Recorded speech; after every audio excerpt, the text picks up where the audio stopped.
Excelentísimas autoridades académicas, queridos colegas, queridos alumnos, señoras, señores, quiero agradecer en primer lugar la amabilísima invitación a compartir con ustedes este solemne acto de inauguración del curso.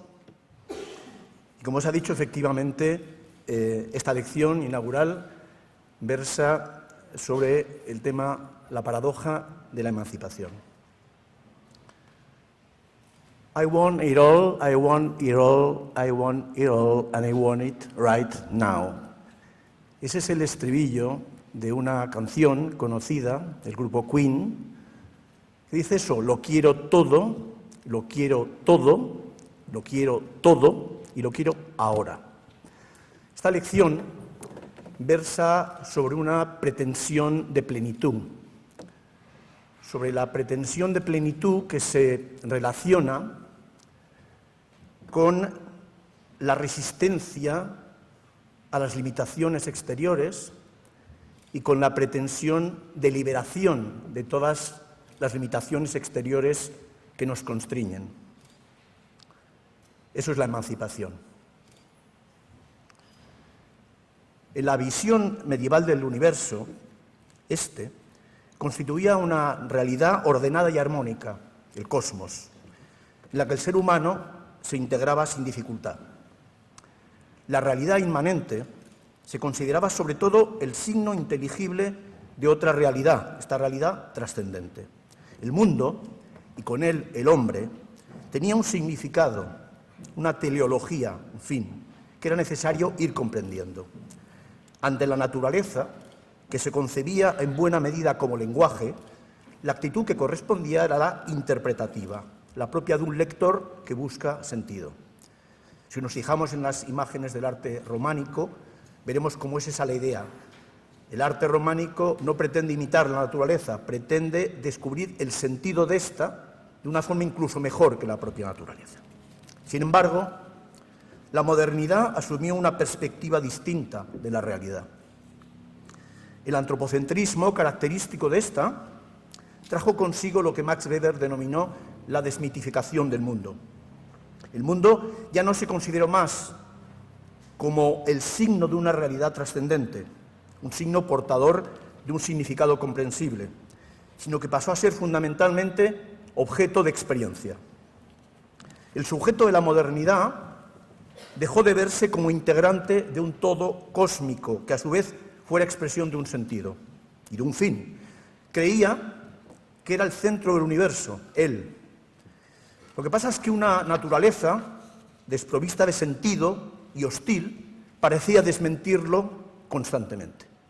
Esa hostilidad de la naturaleza que chocaba con la pretensión de ser el centro del universo determinó un cambio de la actitud del sujeto frente al mundo.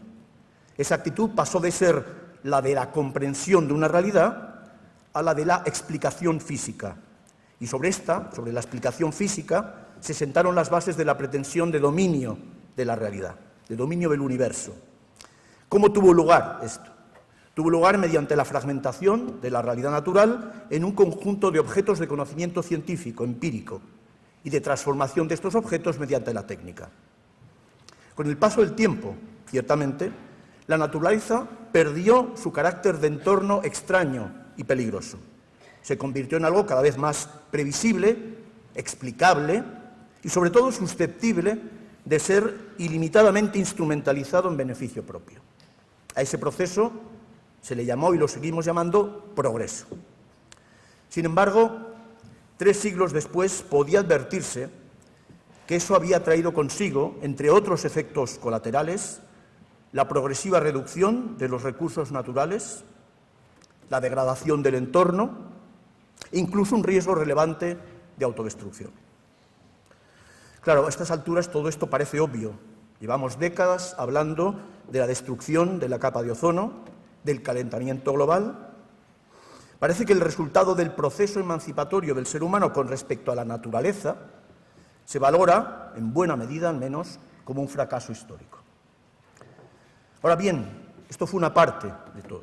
La disociación del hombre con respecto a la naturaleza no fue la única manifestación del proceso emancipatorio que trajo consigo la modernidad.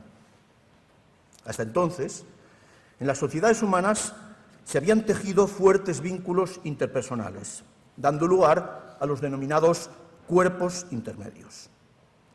Mediante el programa jurídico de la libertad individual y de la igualdad formal de todos los individuos, también se pretendió emanciparlos con respecto a todas estas instituciones que eran peyorativamente calificadas de medievales.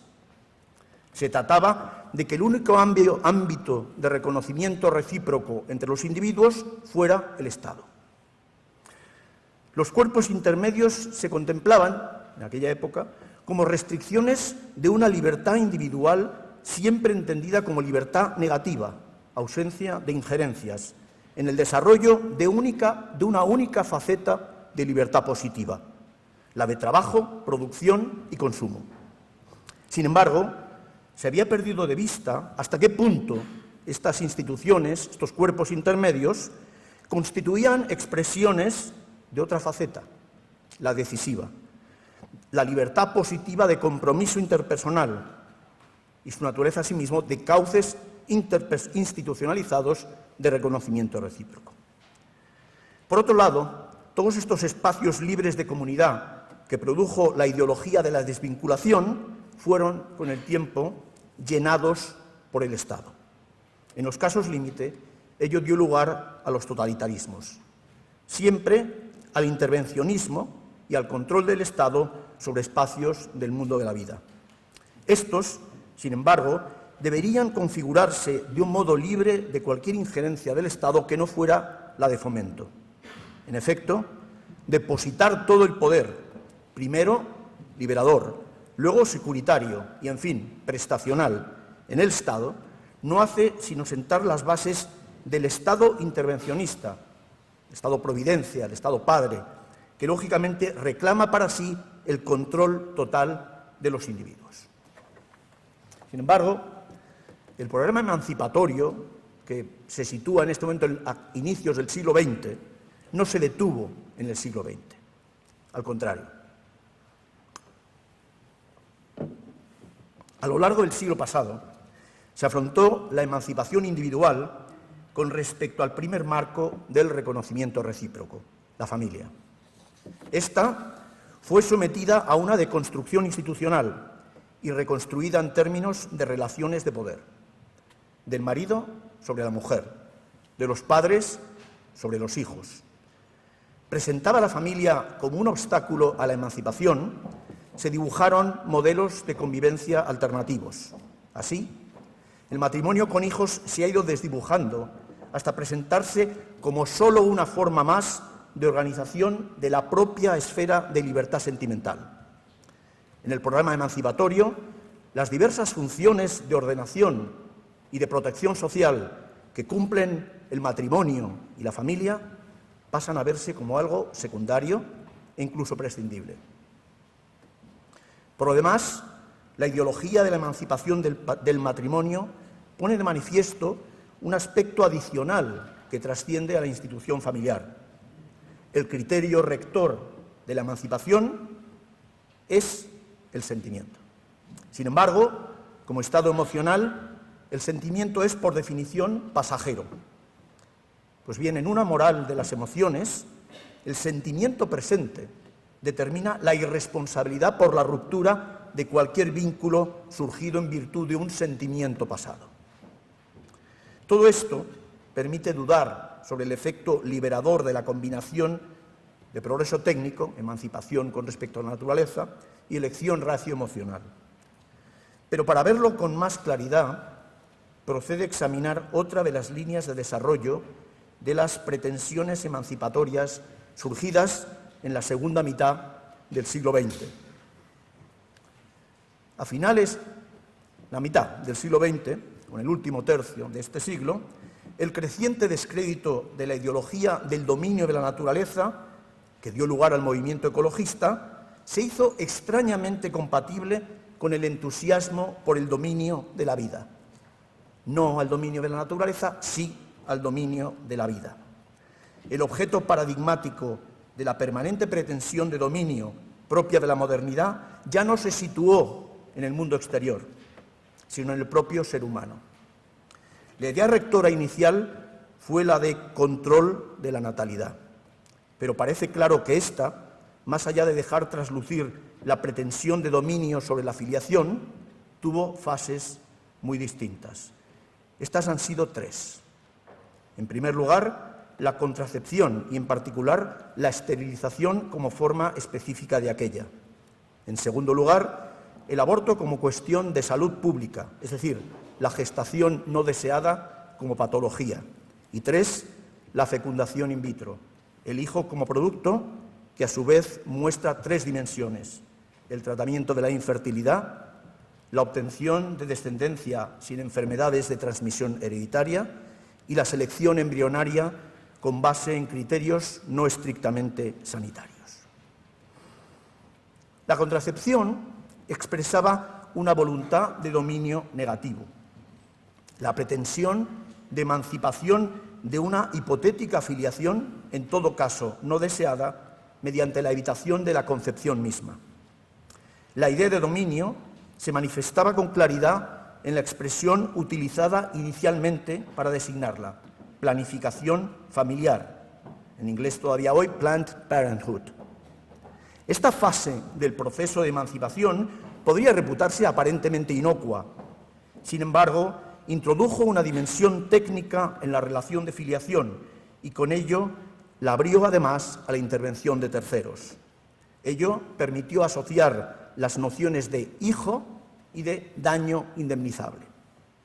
La puerta de entrada a esta asociación fueron los tratamientos médicos de esterilización. Estos tratamientos generaban la pretensión jurídica de no concebir hijos, pero en ocasiones no tenían éxito y se producía una concepción no deseada. En los casos en los que este fracaso del tratamiento de esterilización y esta concepción no deseada se podía atribuir a una negligencia médica, tuvo lugar la interposición de demandas contra los médicos o las instituciones sanitarias por la así llamada wrongful conception, concepción defectuosa. Ciertamente, los tribunales que admitieron y estimaron estas demandas y las siguen estimando, intentan subrayar que no se trata de que la concepción y el ulterior nacimiento de un niño sano, pero no pretendido, no deseado, sean calificados como daño indemnizable. Ponen de relieve que lo decisivo es la lesión por la negligencia médica de la libertad reproductiva, pero ello introduce ya una fractura prácticamente insalvable en el proceso de filiación. Sobre la base de lo señalado, el aborto constituye todavía hoy el escenario fundamental de la ideología de la emancipación. La doctrina del derecho al aborto, o eufemísticamente a la IVE, interrupción voluntaria del embarazo, expresa una pretensión emancipatoria mediante el ejercicio de dominio positivo, esto es, la causación de la muerte del concebido no nacido. Esta idea de libertad reproductiva se pone de manifiesto muy paradigmáticamente en aquellos ordenamientos en los que se ha despenalizado el aborto por razones eugenésicas. En efecto, una vez introducida esta figura jurídica, su implantación requiere que se lleven a cabo pruebas de diagnóstico prenatal. Ahora bien, la omisión de tales pruebas médicas o su negligente realización, dando lugar a un diagnóstico, por ejemplo, de ausencia de patología fetal, donde sí hay una patología fetal, impide la práctica del aborto despenalizado por razones eugenésicas. Ello dio lugar, ya hace décadas, a la interposición de demandas de wrongful birth, nacimiento defectuoso. Y de nuevo, las sentencias estimatorias de las demandas interpuestas contra los médicos han tenido cuidado en no afirmar que el daño indemnizable venga representado por el hijo nacido con una discapacidad. Tal daño vendría representado, según los tribunales que en muchos países del mundo han estimado estas demandas, entre ellos España, han estimado estas demandas, solo por la lesión de la posibilidad de decidir la práctica sobre un aborto despenalizado. Pero la idea de que hay casos en los que un hijo constituye un daño ya había entrado implícitamente en el discurso de la emancipación y ya no saldrá jamás. de él. Este empeño en la cosificación del niño no nacido sigue siendo, sin embargo, de alguna manera difícil de ver en los marcos de los procesos de filiación natural. Por eso ha sido decisivo el cambio de escenario representado por la irrupción de las técnicas de reproducción asistida, fecundación in vitro. Estas permitieron la interposición decisiva de la técnica y con ello el paso hacia una visión del hijo como producto de consumo. Como es sabido, la fecundación in vitro surgió como una técnica encaminada a hacer posible la filiación en determinados casos de esterilidad. Ya en este primer marco se muestra, sin embargo, su dimensión fundamental. En los procesos de fecundación artificial se producen, y aquí el verbo es decisivo, más embriones de los que finalmente se implantan en el útero. Ello dejando aparte el hecho de que algunos de los implantados se retira luego, es decir, se lo mata, para facilitar la viabilidad de los demás implantados. Pues bien, esta faceta de producción se intensificó tan pronto como las técnicas de reproducción asistida mostraron su idoneidad para satisfacer la pretensión de obtener descendencia sin enfermedades de transmisión hereditaria. El procedimiento no es otro que, en primer lugar, la producción in vitro de un número variable de embriones. Una vez han sido seleccionados, formados, se los somete a un diagnóstico preimplantacional, previo a la implantación en el útero. Solo se implantan algunos de los que no padecen la enfermedad o enfermedades objeto de diagnóstico.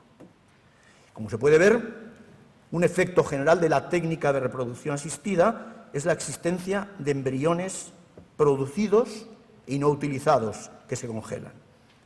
Los embriones congelados pueden luego ser donados a otras personas con fines reproductivos o a instituciones autorizadas con fines de investigación o, en fin, pueden ser destruidos.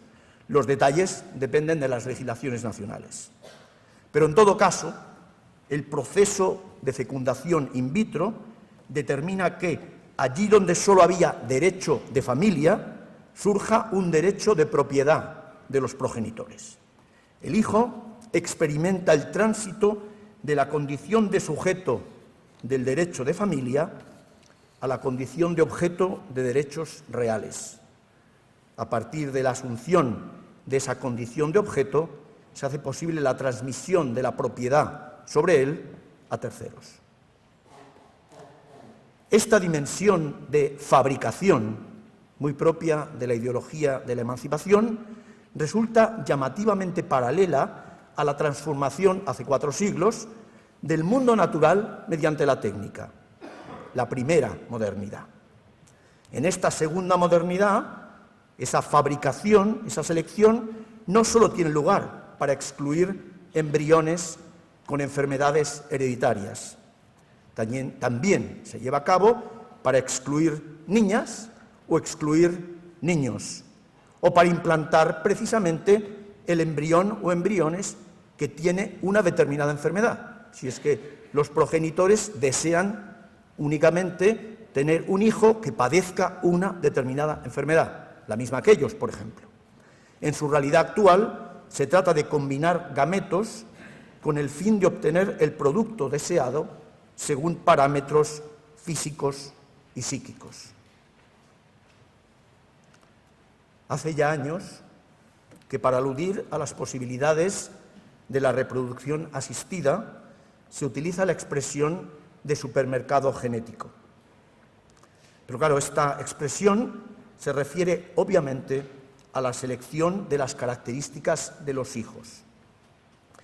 Una cuestión distinta, adicional, es la relativa a las posibilidades de un supermercado así para uno mismo, para cada uno de nosotros. Y esta posibilidad del supermercado para cada uno de nosotros tiene que ver con algunas de las últimas manifestaciones de la ideología de la emancipación.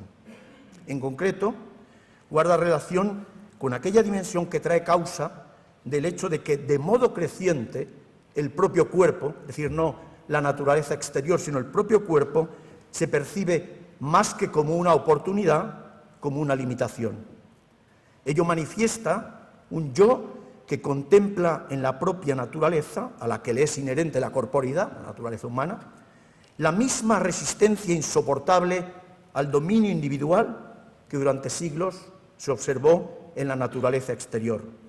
Por eso, la emancipación de la naturaleza, de las instituciones, de la familia, de la filiación, esa emancipación ha ido adquiriendo una dimensión antes parcialmente oculta, pero ahora ya muy evidente, de liberación de la naturaleza humana.